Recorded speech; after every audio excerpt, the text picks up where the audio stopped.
সুপ্রভাত। Family care ছাদ বাগানে সমস্ত ভাই ও বোনেদের সুস্বাগতম। আজকে ফ্যামিলি কেয়ার ছাদ বাগানে বিভিন্ন সবজির মধ্যে আজকের যে টপিকটা নিয়ে আলোচনা করব সেটা হলো শসা গাছ।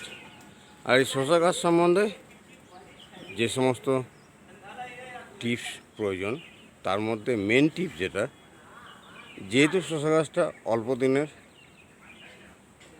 20 থেকে 25 দিন বয়সের এই শসা গাছটা এত সুন্দর, এত তরতাজাভাবে উঠেছে এবং প্রচুর শাখা পোশাকা ফেলেছে।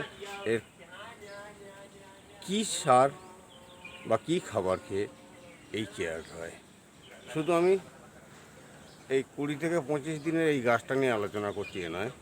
দেখুন, পাশাপাশি আমি 15 দিন একটি গাছ নিয়ে দেখাচ্ছি।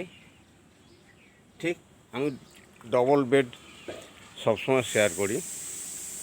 নিচের বেডেতে 15 দিনের শসা গাছ এবং পাশে আরেকটি বেডে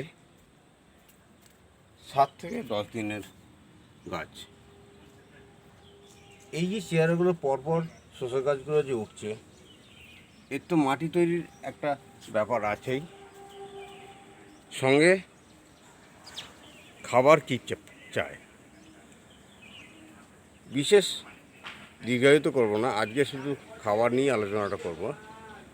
যখন মাটি তৈরি করা হয়, মাটি তৈরির সময় মেনলি খাবারটা দিয়ে দেওয়ার প্রয়োজন। মাটি তৈরির সময় কিছু ডিএপি, কিছু ইউরিয়া, কিছু পটাশ এবং হাড় গুঁড়োর মিশ্রণ আর কিছু ফোরাডন দিয়ে মাটিটা ভালো করে মিশিয়ে নিয়ে, সঙ্গে ভার্মিকম্পোস্ট তো অবশ্যই থাকবে, যেহেতু বাড়িতে খাওয়া হবে, রাসায়নিক সারটা বেশি থাকবে। আর জৈব সারটা বেশি থাকবে, রাসায়নিক সারটা খুব কম পরিমাণে।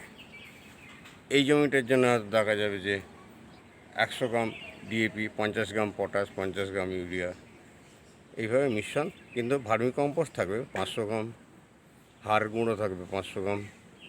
এগুলো মিশিয়ে প্রথমে জমিটা ভালো করে তৈরি করে নিতে হবে এবং মাটিটা হালকা থাকবে, এটা মাথায় রাখতে হবে। আর গাছ যখন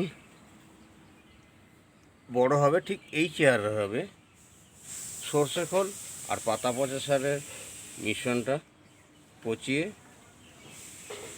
জাস্ট সপ্তাহে 2 দিন দিলেই যথেষ্ট।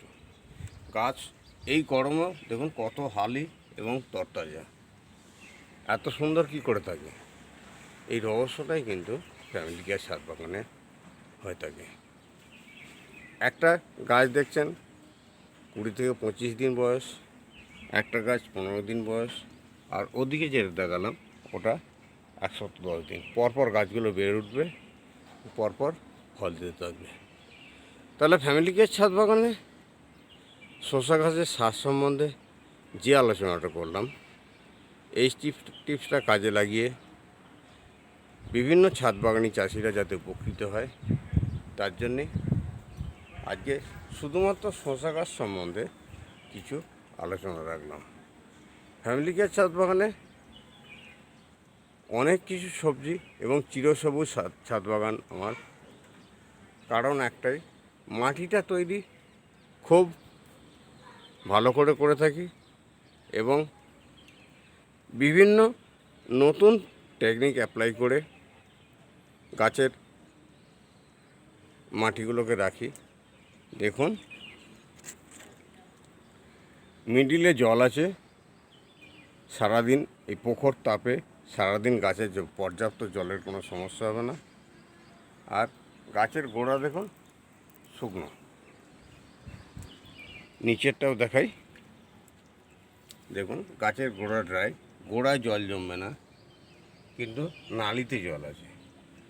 জমিতে যেমন চাষ করা হয় সেইভাবেই কিন্তু আমি ছাদ বাগানে নতুন টেকনিকে বেডগুলো তৈরি করেছি এবং যেখানে খুব সুন্দরভাবে বিভিন্ন সবজিগুলো বেড়ে উঠছে, তার মধ্যে শসা গাছ।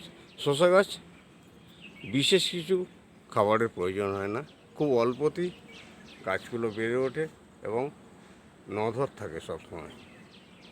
এই যে শশা গাছের পদ্ধতি, যে পদ্ধতিটা কেমন লাগলো কমেন্টে শেয়ার করে জানাবেন। ভালো লাগলে লাইক দেবেন, এবং সবচেয়ে বড় কথা, এখনও পর্যন্ত যারা ছাদ বাগান চ্যানেলটি ফ্যামিলি কেয়ার ছাদ বাগান চ্যানেলটি সাবস্ক্রাইব করেননি, ভাই ও বোনেদের কাছে অনুরোধ থাকবে তারা চ্যানেলটা সাবস্ক্রাইব করে সঙ্গে থাকুন। ছাদ বাগানের বিভিন্ন টিপস সম্বন্ধে আমি সর্বক্ষণ শেয়ার করে থাকি। তো যাই হোক, আজকের ভিডিও আর বিশেষ দীর্ঘায়িত করব না। আজকের ভিডিও সকলকে পুনরায় নমস্কার জানিয়ে আজকের মতো এখানেই শেষ করলাম। নমস্কার।